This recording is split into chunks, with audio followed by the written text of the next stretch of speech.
रामकृष्ण हरी मंडळी, श्री स्वामी समर्थ. मी दीपाली मार्ग भक्तीचा या चॅनेलवर आपले सहर्ष स्वागत करते. आपण पाहतोय जगद्गुरु संत तुकाराम महाराज गाथा. आजचा अभंग क्रमांक 30.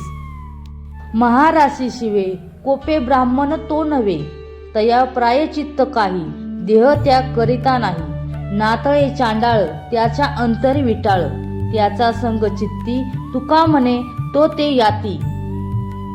या अभंगाचा अर्थ असा आहे की संत शिरोमणी जगद्गुरु तुकाराम महाराज अभंगात मनुष्याच्या क्रोधाबद्दल बोलतात की ज्याने अजून क्रोधाला त्याग केला नाही तो मनुष्य जातीने ब्राह्मण जरी असला तरी त्या ब्राह्मणाला म्हणू नये.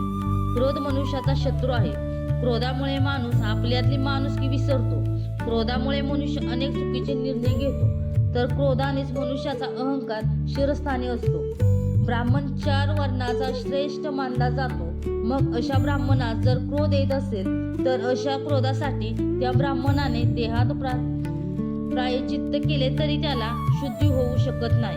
अशा माणसांचा जर चांडाळाला देखील विटाळ होतो, कारण राग आणि क्रोधामुळे त्याचे मन हे विटाळलेले असते. तुकोबा माऊली म्हणतात, अशा व्यक्तीला स्पर्श करणारा किंवा त्या व्यक्तीच्या सानिध्यात राहणाऱ्या व्यक्तीचे चित्त देखील अशुद्ध होते आणि तो मनुष्य पण त्याच्या जातीचा होतो व त्याच्या देखील तीच वृत्ती प्राप्त होते. त्यामुळे अशा माणसांपासून लांब राहावे असा या अभंगाचा अर्थ आहे. असेच नवनवीन अभंग ऐकण्यासाठी सबस्क्राईब करा मार्ग भक्तीचा या चॅनेलला. धन्यवाद. रामकृष्ण हरी.